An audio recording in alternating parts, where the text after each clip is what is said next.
Romanos 15, do 17 ao 21.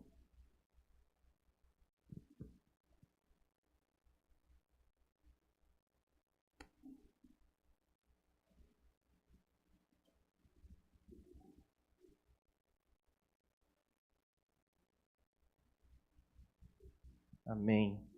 Então, como o pastor falou, meu nome é Francis, sou esposo da Gabi, nos casamos tem poucos meses, vai fazer agora 6 meses, dia 17 desse mês. Casamos em dezembro e nós estamos nos preparando para ir para o Egito. Vamos falar um pouquinho isso durante a palavra, mas vamos ler a partir do 17. Diz assim a palavra do Senhor. Tenho, pois, motivo de gloriar-me em Cristo Jesus nas coisas concernentes a Deus. Porque não ousarei falar sobre coisa alguma, a não ser sobre aquelas que Cristo fez por meio de mim, para conduzir os gentios à obediência, por palavras e por obras, por forças de sinais e prodígios, pelo poder do Espírito de Deus. Assim, desde Jerusalém e arredores até o Ilírico, tenho divulgado o Evangelho de Cristo, esforçando-me deste modo por pregar o Evangelho, não onde Cristo já foi anunciado, para não edificar sobre alicerce alheio. Pelo contrário, como está escrito, aquele que não tiveram notícia dele o verão, e os que nada tinham ouvido a respeito dele o entenderão. Essa é uma palavra, é uma carta escrita por Paulo, carta aos Romanos, e ela é uma carta muito longa, é a maior carta de Paulo. É uma carta cheia de exposições e tratados teológicos. Se você pega, é o material mais denso de Paulo. É um material onde ele trabalha suas ideias, o que ele entende por fé, o que ele entende ser por graça, e ele vai trabalhando em toda a sua carta, tudo aquilo que ele entende sobre o seu tratado teológico, os seus pensamentos, aquilo que ele foi entendendo em Deus, o que ele foi conhecendo em Deus, e ele vai escrevendo nessa carta. O Paulo, aquele que, no caminho de Damasco, tem um encontro com o Senhor. Aquele que um dia perseguiu os irmãos, pediu cartas para ir contra eles. Agora, depois de um encontro com o Senhor, depois de Ananias ter ido lá e orado por ele, e Deus falar que ele era um vaso de Deus para pregar e anunciar aos gentios a salvação. Esse homem, ele está agora e ele começa a escrever essa carta para essa igreja. Esse homem vai escrever essa carta num tempo onde a igreja de Roma estava dividida. Era uma igreja dividida entre judeus e gentios, que tinha diversos pontos de discordância, tais como sábado, comida, circuncisão e vários outros temas que na própria carta Paulo vai escrever sobre eles. É então a maior explicação de Paulo do Evangelho. É a maior explicação das boas novas. É seu maior tratado teológico. É a carta onde ele mais explica sobre a morte, a vida e a morte, a ressurreição de Jesus. Uma carta extremamente importante. A carta que influenciou grandes teólogos, como Lutero, Calvino, e missionários como William Carey, e vários outros influenciados por essa carta, cheia de recursos, cheia de material. E eu não sei se você já teve essa oportunidade, mas é uma carta muito especial para estudar. É uma carta que quando você começa a ler capítulo e você vai versículo por versículo estudando, quando você vê, já passou horas de tanta riqueza que há nessa carta de Romanos. Mas em algumas Bíblias, se você pegar aí no seu capítulo 15, algumas Bíblias vai estar escrito assim, o propósito da carta, a explicação de Paulo, ou os planos de Paulo.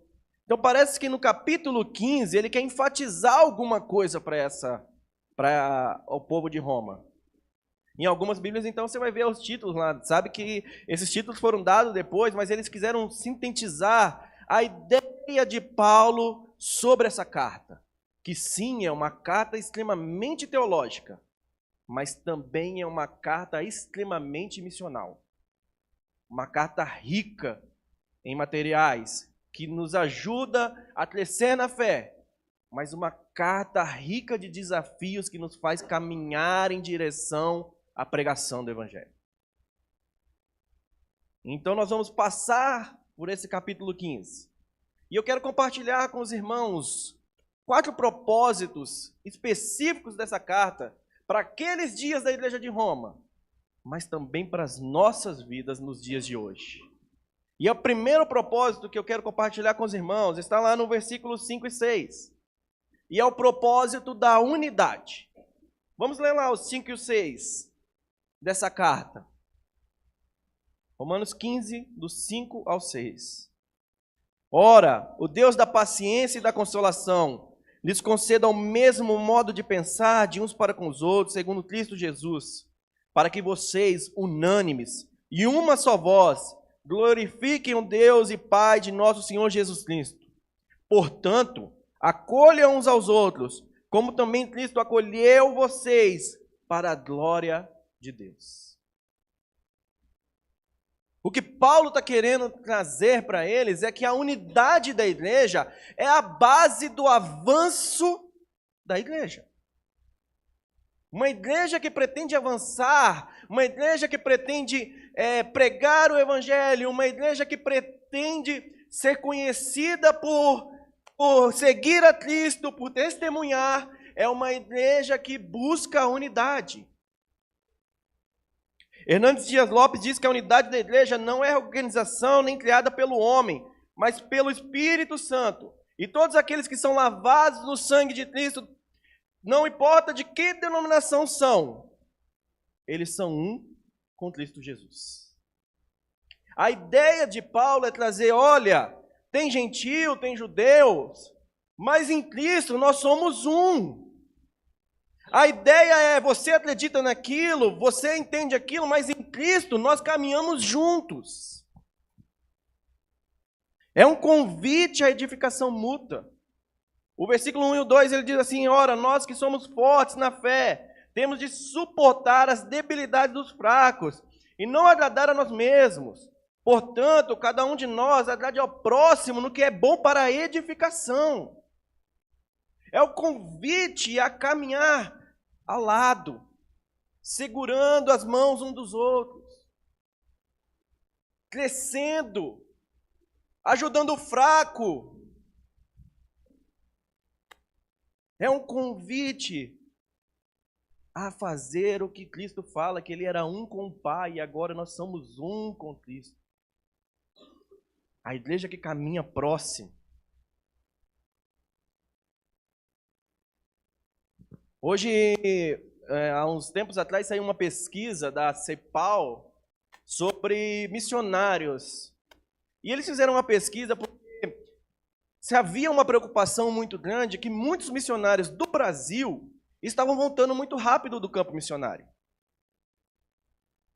E aí eles começaram a tentar entender por que estavam fazendo isso, começaram a fazer uma pesquisa sobre isso. E se descobriu que muitos missionários, eles voltavam por saudade. Saudade dos seus familiares, saudade dos seus amigos, saudades da comunhão da igreja. Muitos voltavam pelo choque cultural. Chegavam num lugar completamente diferente, uma cultura completamente diferente. Erravam com algumas coisas, e aí parecia que o trabalho ia todo por água abaixo. E voltavam por isso. Mas se descobriu que o maior motivo de volta de missionários era porque geralmente ia para um lugar e não conseguia trabalhar com outras pessoas, ou com a igreja do local, ou com os missionários no local. A desunião fazia algo tão grande que muitos voltavam, e outros voltavam para a igreja, mas uns voltavam e nem congregavam mais, nem estavam mais na comunhão com a igreja. Saíam revoltados até. Por quê? Porque aquilo que os aquilo que fazia com que eles se separassem, melhor, né? Igual o meteorito da minha esposa de manhã. Mas aquilo que os separavam fosse maior do que aquilo que os unia. Nós tivemos uma experiência recente, ano passado, quando nós fomos para Itabaianinha. Nós compartilhamos hoje de manhã, mas há um projeto de islamização no Brasil acontecendo em algumas áreas. Em Itabaianinha, uma cidade pequena do Sergipe, um pastor evangélico se converteu, se reverteu ao Islã, que eles chamam assim. Eles acreditam que todo mundo é islâmico e aqueles que não seguem, eles precisam voltar, se reverter ao Islã. E esse pastor evangélico, ele largou e começou a seguir o Islã, e ele levou mais da metade da igreja com ele. E começaram a declarar que eram islâmicos. E um dia nós estávamos orando como equipe, e Deus começou a incomodar a gente, e a gente começou a ver vídeos sobre esse lugar, e como equipe, começamos a orar: Deus, nos dá então a oportunidade, se é o Senhor mesmo nos direcionando a ir para lá. E aí a nossa líder foi para um acampamento, e nesse acampamento conheceu uma pessoa que era de lá. Essa pessoa falou: não, a gente está com um problema gigante, os pastores não sabem lidar com isso, nós precisamos de ajuda, vamos para lá. E ele falou assim: eu vou ceder, meu irmão tem um sítio lá, vai ceder lugar para vocês, eu vou conversar com eles. E aí já começou o contato e conseguimos um local para ficar. Subimos em 2 carros, outros de avião, subimos de São Paulo para o Sergipe, chegamos naquele lugar. E uma das coisas que mais me chamou a atenção é que os pastores realmente eles não entendiam como pregar em relação ao Islã, como fazer em relação ao Islã, porque era algo completamente novo para eles. Só que esses pastores entenderam que eles precisavam somar juntos. Então, no primeiro evento que nós tivemos lá, era uma reunião que estava acontecendo há poucos meses, dos pastores da região. Era batista, era presbiteriano do Brasil, era assembleiano, várias denominações juntas num lugar falando: gente, nós precisamos nos unir para combater isso. Vamos deixar de lado aquilo que nos separa. Sim, nós temos discordâncias teológicas, sim, nós temos discordâncias de pensamentos para algumas coisas, mas nós temos em Jesus e nós precisamos seguir juntos e fazer com que o evangelho avance. E foi um tempo muito especial, porque nós como equipe fomos divididos, e cada um foi para uma igreja. Tinha gente que foi para batistas, outros para comunidades, outros para assembleia. Eu fui para a presbiteriana do Brasil. Então cada um foi para essas igrejas para dar treinamento para as igrejas de como evangelizar, como combater o islamismo, como você trazer à tona as brechas que o Alcorão dá. Então foi um tempo muito especial, porque as igrejas lá, os pastores entenderam: olha, sim, nós temos coisa que nos separa, mas nós temos coisa que nos faz caminhar juntos. O convite de Paulo, em toda a carta de Romanos, é: vamos caminhar juntos. O convite para nós é, como igreja, vamos caminhar juntos. Vamos suportar os fracos, vamos crescer juntos. Se tivermos fracos, vamos procurar outros e vamos pedir ajuda. Não vamos ficar ausente do corpo, mas vamos nos ajuntar ao corpo. Vamos caminhar juntos. Esse é o convite para nós nessa noite. Vamos caminhar juntos. Vamos crescer juntos. A segunda coisa,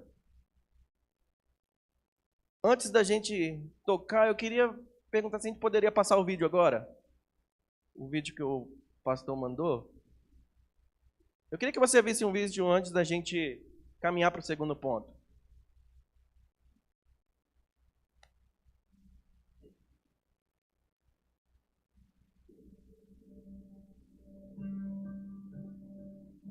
O que é um PNA? PNA é uma abreviação para povos não alcançados. Mas para entender o que isso significa, devemos primeiro analisar a palavra povos. Quando Jesus disse a seus discípulos: ide e fazei discípulos de todas as nações, as palavras gregas que ele usou eram ta etne, que significa todos os grupos étnicos ou povos. Então, o que é um povo? Um povo é basicamente um grupo de indivíduos que têm uma mesma história, língua, crença e identidade. São praticamente um grupo de pessoas que considera nós e todos os outros eles. Embora existam cerca de 196 países no mundo hoje, existem mais de 16 mil povos distintos. Vamos pegar o Paquistão, por exemplo. Essa é uma nação, de acordo com os limites geográficos, mas etnicamente o Paquistão tem mais de 400 nações distintas, ou povos, dentro de suas fronteiras. Cerca de 7 mil dos 16 mil povos são considerados PNAs, ou povos não alcançados. Um povo é considerado não alcançado se menos de 2% de sua população é cristã evangélica, ou seja, não existem verdadeiros crentes o suficiente para evangelizar e discipular o restante do seu próprio povo. Quase 3 bilhões de pessoas se enquadram nessa categoria. Mais de 3 mil desses 7 mil povos não alcançados são considerados PNAI, ou seja, povos não alcançados isolados. Esses povos não têm igrejas, não existem crentes entre eles, não há missionários e não tem ninguém ativamente focado em alcançá-los. 95% de todos os povos não alcançados estão localizados na parte do mundo entre 40 graus de latitude e 10 graus de longitude, que se estende do norte da África para o sudeste asiático. Chamamos isso de janela 1040. É na janela 1040 que a maioria das grandes religiões não cristãs tem influência. Neste cinturão encontramos povos tribais, hindus, ateus, incluindo muitos chineses, muçulmanos e budistas. Jesus disse que o evangelho do reino será pregado como testemunha para Ta-ethne, todos os povos, e então virá o fim. Menos de 3% do total de nossa força missionária transcultural está trabalhando com povos não alcançados. Temos que ir aos não alcançados. Ao mesmo tempo, estima-se que mais de 350 povos não alcançados estão vivendo nos Estados Unidos hoje, como imigrantes, refugiados e estudantes internacionais. Temos que dar as boas-vindas aos não alcançados. Cristo nos ordena a fazer discípulo de todas as nações. Jesus está vivo. Sua missão para nós é clara. No entanto, a tarefa continua inacabada. Juntos, podemos mudar isto.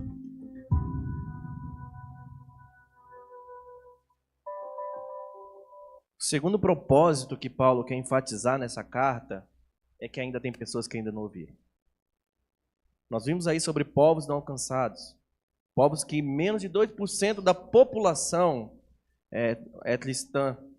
Então a força cristã ali não é capaz de pregar o evangelho a todo o povo. Então eles são considerados povos não alcançados. Alguns nem têm mesmo presença da igreja.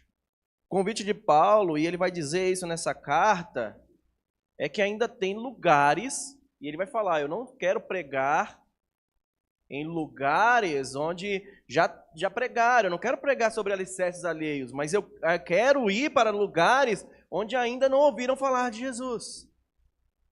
Nós lemos isso lá nos versículos do 17 ao 21. Então Paulo, desde aquela época, ele ansiava por pregar em lugares que ainda não tinham ouvido. E ele tinha esse fogo, como o pastor falou, um fogo que queimava dentro dele, de que assim como ele ouviu, as pessoas também tinham direito de ouvir. Assim como ele recebeu de graça, ele precisava dar de graça. Algo que o incomodava, que o fazia andar, atravessar distâncias, pegar navios. E como nós vimos, ainda há muitos povos que não ouviram. E um teólogo chamado Oswald Smith, ele disse uma vez, a tarefa suprema da igreja é a evangelização do mundo. Ninguém tem o direito de ouvir o evangelho 2 vezes, até que todos tenham tido a oportunidade de ouvir pelo menos uma vez. Ao que ele emenda, que nós falamos da segunda vinda, e tem povos que nunca ouviram falar da primeira. Queria que você fizesse uma pequena reflexão, de olhos fechados. Eu queria que você pensasse agora, se tivesse um pequeno esquecimento, e você não lembrasse mais nada da Bíblia. Se você procurasse, a partir de agora, todas as Bíblias foram queimadas em toda a nossa nação. A nossa nação agora tem internet bloqueada, você não consegue mais pesquisar nada sobre Bíblia. Você não consegue mais ter acesso à palavra de Deus. Não tem mais perto de você agora ninguém que conhece a palavra de Deus. E você não se lembra mais da palavra de Deus. Qual o sentimento que vem agora no seu coração?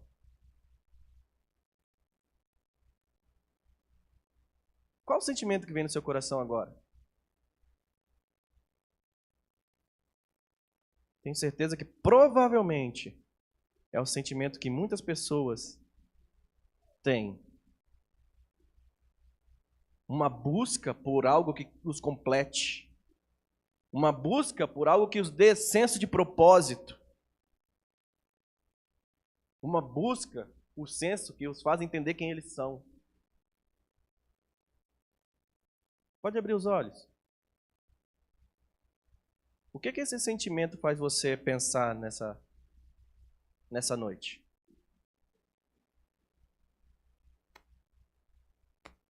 Há muitos lugares que nunca ouviram falar da primeira vinda de Jesus. E nós temos tanto acesso. Hoje nós estávamos falando sobre versões de Bíblias. Quantas Bíblias talvez você tem na sua casa? Talvez você tenha 5, 7, 10. Bíblia de estudo, Bíblia tal, Bíblia de outras formas. Tem gente que nunca teve acesso a uma. E isso produzia uma urgência no coração do Paulo, de que ainda tinha gente que ainda não tinha ouvido falar de Jesus, que o faz não temer mais pela sua vida, que o faz sair dos lugares onde ele está, que o faz sofrer perseguições, ser apedrejado,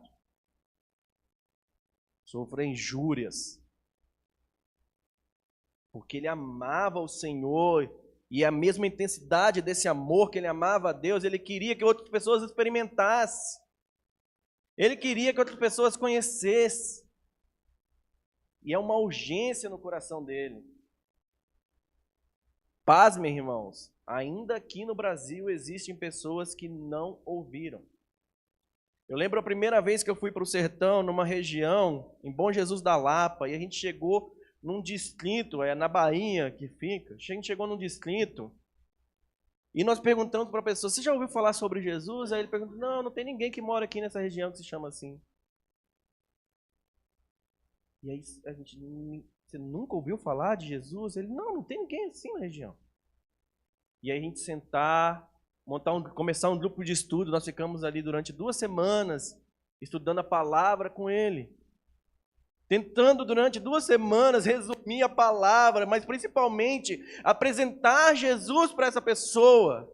E eu lembro como se fosse agora, do momento onde ele descobriu a revelação de Jesus como Filho de Deus. Eu nunca vou esquecer daqueles olhos, como brilhavam. Porque ele conheceu.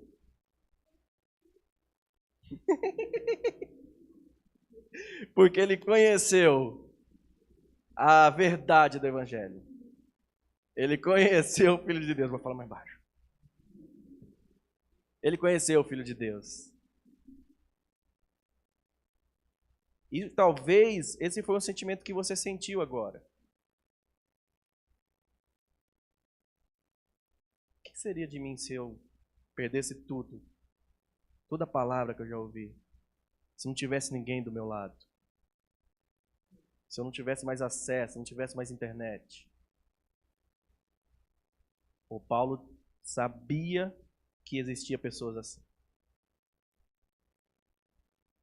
O terceiro propósito dele é nos alertar a igreja de Roma, mas também nos alertar que a obra continua. A obra ainda continua. Olha os versículos 23 e 24 comigo. Mas agora, não tendo mais campo de atividade nessas regiões e desejando há muitos anos visitá-los, penso em fazê-lo quando em viagem para a Espanha. Pois espero que de passagem eu possa vê-los e que vocês me encaminhem para lá, depois de haver primeiro desfrutado um pouco a companhia de vocês.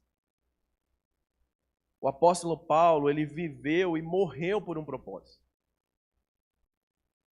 O propósito missionário, a obra missionária, a evangelização do mundo, a evangelização de Poços de Caldas, a evangelização dos distritos aqui em volta, ela ainda continua. Tem pessoas ao nosso lado que ainda não conhecem a Cristo como o Filho de Deus. Não experimentaram ainda do amor do Senhor. A obra continua. O Paulo está dizendo, olha, eu quero ir para a Espanha. Eu já vejo que aqui já as pessoas já conhecem, as regiões aqui já não tem mais campo para mim. Eu quero ir para a Espanha. Na Espanha ainda não tem. Há ainda lugares. E há ainda lugares ao nosso lado. É isso que nós devemos pensar. Há lugares distantes, como nós vimos povos não alcançados? Sim. Mas há lugares na sua universidade. Há lugares na sua escola. Há lugares no seu trabalho. Tem pessoas ao seu lado que é um campo fértil, esperando você semear a palavra do Senhor. A obra não pode parar. A obra não pode descansar. Eu li uma certa vez que eu não lembro agora quem falou isso, mas é uma frase que diz assim: Deus amou o mundo de tal maneira que deu. Ele deu o seu único filho, ele deu o que há de melhor no céu. E a pergunta é, o que nós temos dado? Será que você já deu a si mesmo? Será que você já deu aos seus filhos? As suas orações? As suas finanças? O que você tem feito em favor daqueles que ainda não conheceram ao Senhor? O que você tem feito em relação àqueles que ainda não conhecem a Cristo, não experimentaram do poder transformador e da redenção que Cristo nos oferece através da sua morte e da sua ressurreição? O que você tem dado? Eu contei lá no acampamento sobre um dia num lugar, numa ilha chamada Ilha de Canabrava, também lá na Bahia, que nós nos dividimos como equipe e nós fomos cada um para um lado da ilha. A gente dividiu a ilha em dois lados e 20 pessoas foram para um lado e 20 foram para outra. E aí eu lembro que nós fomos para um lado da ilha e nós começamos a falar de casa em casa, em 2 pessoas, de casa em casa. Só que ficou faltando a última casa. E quando nós chegamos na última casa, foi todo mundo de uma vez. Todo mundo conseguiu terminar as casas e na última casa estavam os 20. E eu lembro que a gente falou, o que a gente faz agora? Vamos chamar aqui. Se tiver espaço, a gente fica aqui os 20. Nós começamos a chamar. E a gente estava identificado com as camisas amarelas lá na região. E quando nós chegamos, a mulher que veio ao nosso encontro, ela começou a chorar sem parar. Ficamos lá um pouco, as meninas foram lá, abraçaram ela, tentaram consolar para entender o que estava acontecendo. Passou um bom tempo, ela conseguiu parar de chorar. E aí a gente perguntou, o que está acontecendo? E aí ela falou, olha, nessa manhã, eu fiz uma oração a Deus. E eu pedi, Deus, eu queria muito que o Senhor enviasse 2 amarelinhos aqui para pregar o evangelho para mim, que eu estou com saudade de ouvir a tua palavra. E naquele dia foi 20 amarelinhos que bateram na casa daquela mulher.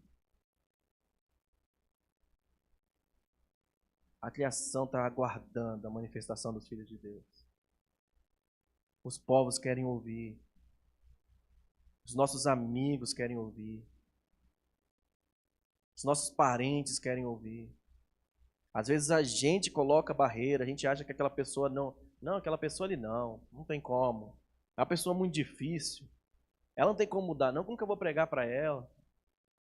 Ela é muito difícil, essa daí não se converte, não.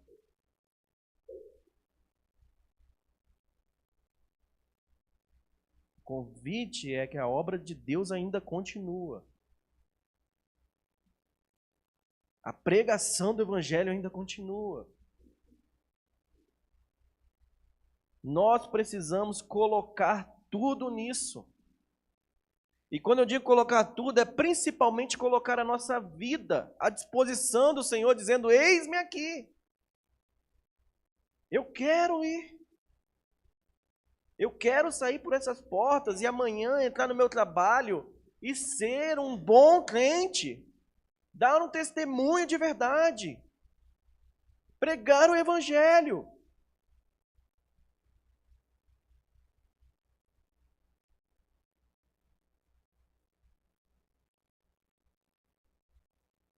Deus nos chama a completar a tarefa, a cumprir o ID de Mateus 28, a sair dos nossos lugares. Queridos, Deus nos chama de luz do mundo. Olha quantas luzes aqui. Isso está claro porque tem muita luz. E às vezes nós gostamos disso, de acúmulo de luz. Nós somos a luz do mundo, mas nós gostamos de ficar só na unidade ou só nos cultos. E temos medo de quando Deus nos manda para as trevas. Para o trabalho difícil, para o vizinho complicado. Mas é nesse lugar que Deus nos manda estar. É nesse lugar que Deus nos chama a estar. Onde nós chegamos e as trevas têm que ir embora. Onde nós chegamos e a transformação do lugar. A obra continua. Nós precisamos estar nesses lugares. Não temer estar nesses lugares. Não temer estar nos lugares difíceis. Porque nós sabemos que assim como Ele nos manda cumprir o ID, Ele diz que estará conosco até a consumação dos séculos. Ele promete estar conosco. Não devemos temer estar nesses lugares. Então o propósito é que nós andamos juntos, em uma só unidade. O propósito dessa carta e o propósito para nós como igreja vamos olhar para aqueles que ainda não ouviram, para os não alcançados. O propósito para nós vamos sair dos nossos lugares, porque a obra continua. E a última coisa que eu quero pontuar com os irmãos é que o propósito vamos cooperar em oração. Vamos ver o versículo 30 ao 33 daí da carta de Romanos 15. O versículo 15 dessa carta, capítulo 15. Versículo 30 ao 33. Diz assim: irmãos, por nosso Senhor Jesus Cristo, e também pelo amor do Espírito, peço que lutem juntamente comigo nas orações a Deus a meu favor, para que eu me veja livre dos rebeldes que vivem na Judéia, e que este meu serviço em Jerusalém seja bem aceito pelos santos. Isto para que pela vontade de Deus eu chegue à presença de vocês com alegria, e possa ter algum descanso na companhia de vocês. E o Deus da paz esteja com todos vocês. O convite de Paulo aqui, o propósito que ele escreve se juntem à minha oração.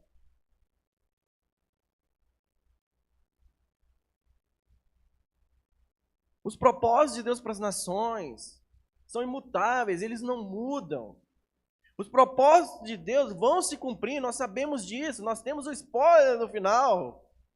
Nós sabemos que se cumprem. Mas o convite vamos nos juntar em oração. Vamos caminhar em oração. Vamos lembrar de orar por isso. Não só num culto de missões, ou não só em alguns momentos, mas vamos nos dedicar à oração. Eu lembro que quando nós fomos, em 2022, eu fui fazer uma escola lá em Curitiba, e logo na primeira semana o pessoal pediu para a gente se juntar em oração por duas coisas. A primeira era para a gente adotar um país em oração. E aí eu lembro que tinha uma lista de países, principalmente aqueles que a Gabi mostrou, da imagem hoje de manhã, norte de África, região do Golfo. E aí eu lembro que eu escolhi o Irã, foi o país que eu estava orando naquele tempo. E você iria orar por esse país durante todo o tempo da escola. E o segundo era você fazer uma lista de 5 pessoas que você conhecia que ainda não professavam a fé, que ainda não tinham experimentado da vida com Cristo, e que você queria que elas experimentassem, que elas conhecessem, que elas entendessem o amor de Deus. E aí eu lembro que eu fiz lá uma lista de 5 pessoas. E a gente começou a orar durante todo o período da escola. Todos os dias a gente era desafiado a orar. Eu lembro que na 4ª semana, eu descobri que uma das pessoas que eu coloquei na lista é um amigo meu, e ele joga futebol. Só que ele não é um jogador assim, grande do mundo, assim. Mas ele sempre jogou fora do Brasil.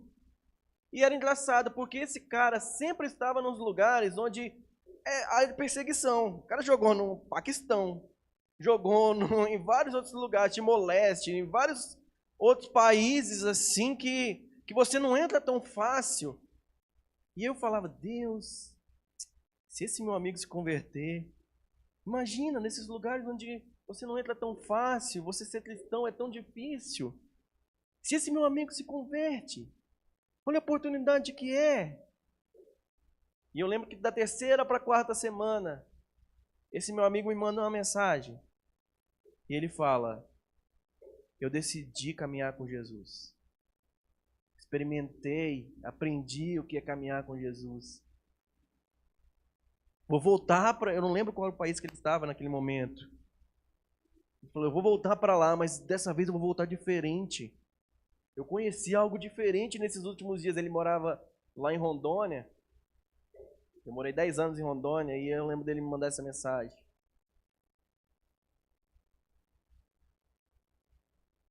E aí eu continuei orando pelos outros. Daquela lista, 3 ainda continuam nas minhas orações. 2 já estão caminhando com Jesus. Esse do futebol é mais uma outra pessoa. E aí eu continuei orando por eles e comecei a orar então pelo Irã. E enfatizando Deus que haja... E eu não conhecia muito do Irã. E aí nós começamos a ouvir sobre missionários do Irã. Começamos a ouvir histórias sobre o Irã.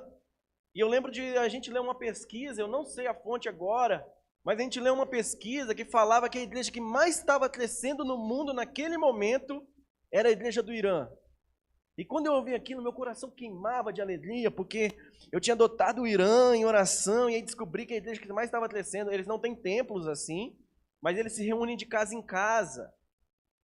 E aí era assim, eles começavam uma reunião numa casa, ficavam ali um tempo, aí daqui a pouco uma outra pessoa daquela casa falava para uma outra pessoa, e essas pessoas com as insatisfações que estavam acontecendo no Irã, seja política, ou também a insatisfação com o islamismo e as outras coisas, faziam com que os povos, as pessoas que estavam ali, procurassem respostas para as coisas. E esses grupos foram fazendo, outros grupos, se reunindo de casa em casa. E naquele momento, eu vou tentar procurar essa pesquisa, mas naquele momento, eu tive acesso àquela pesquisa que dizia que naquele momento, naquele tempo, a igreja que mais estava crescendo era a igreja do Irã. Meu coração queimava, porque era como se Deus estava ouvindo minha oração. Eu sei que muitas pessoas estavam orando pelo Irã, mas eu me sentia participante do que Deus está fazendo nas nações. E meu convite para você é: seja participante do que Deus está fazendo nas nações. Coopere em oração. Faça uma lista de pessoas que precisam ouvir do Evangelho, para você começar a orar por elas. Procure um país.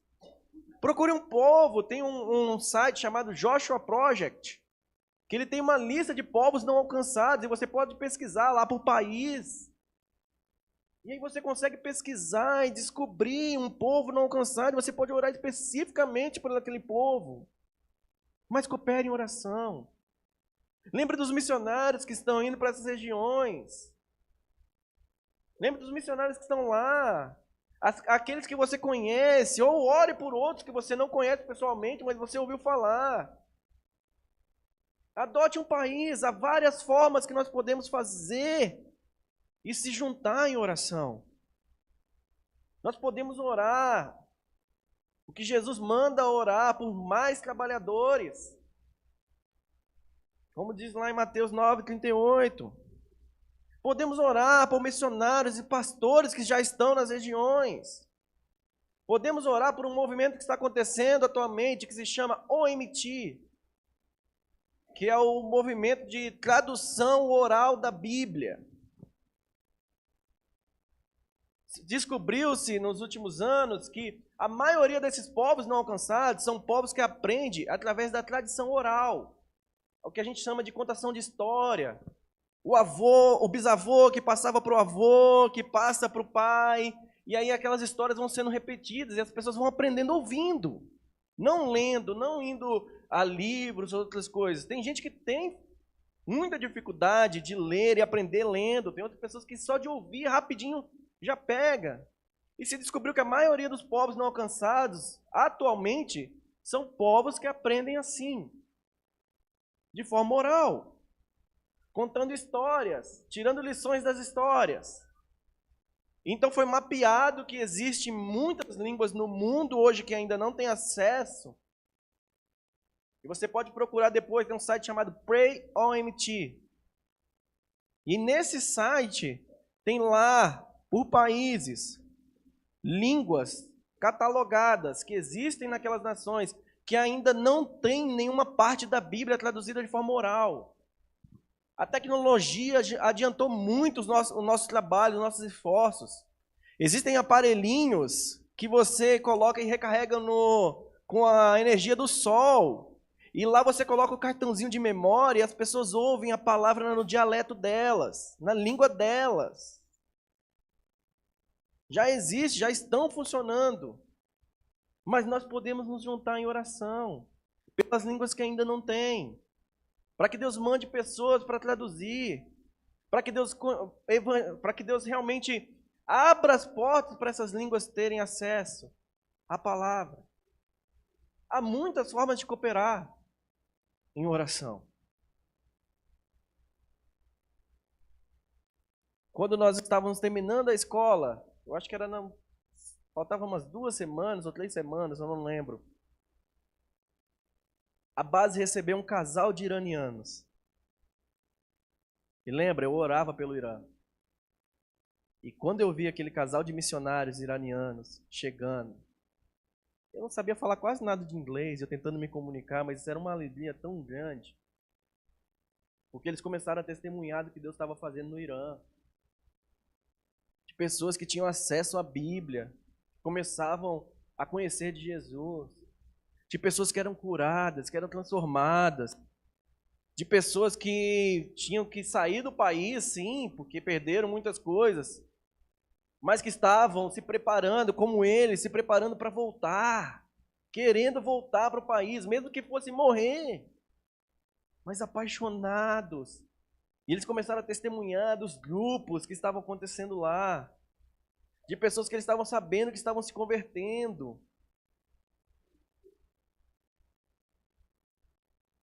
Eu não sei explicar como foi que naquele momento, a alegria que eu senti naquele momento. Mas eu entendi como é bom cooperar em oração com algo.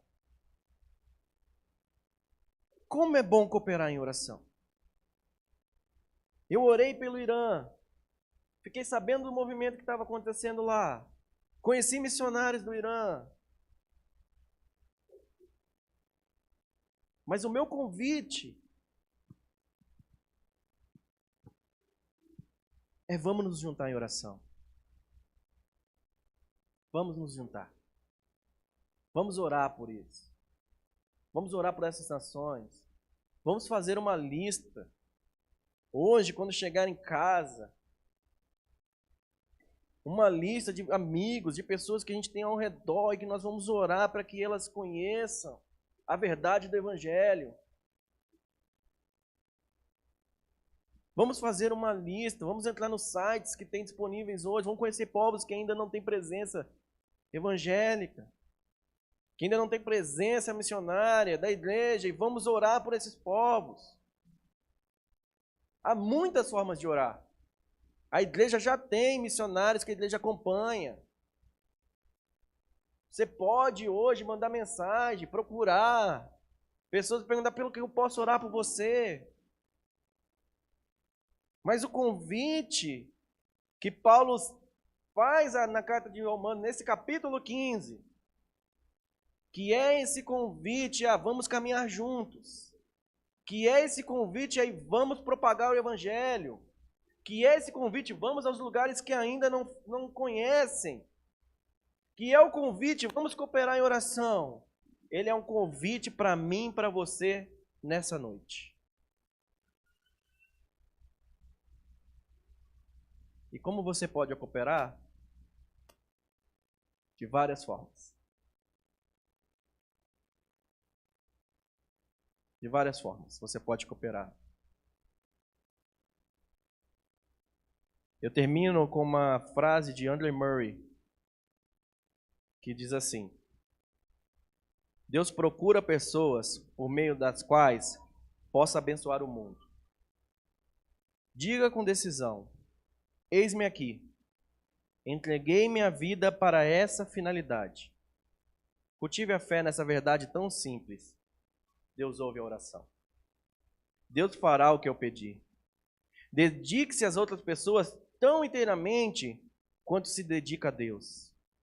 E abra os olhos para a necessidade de um mundo que perece. Assuma essa posição em Cristo. E no poder que seu nome, vida e espírito lhe dão.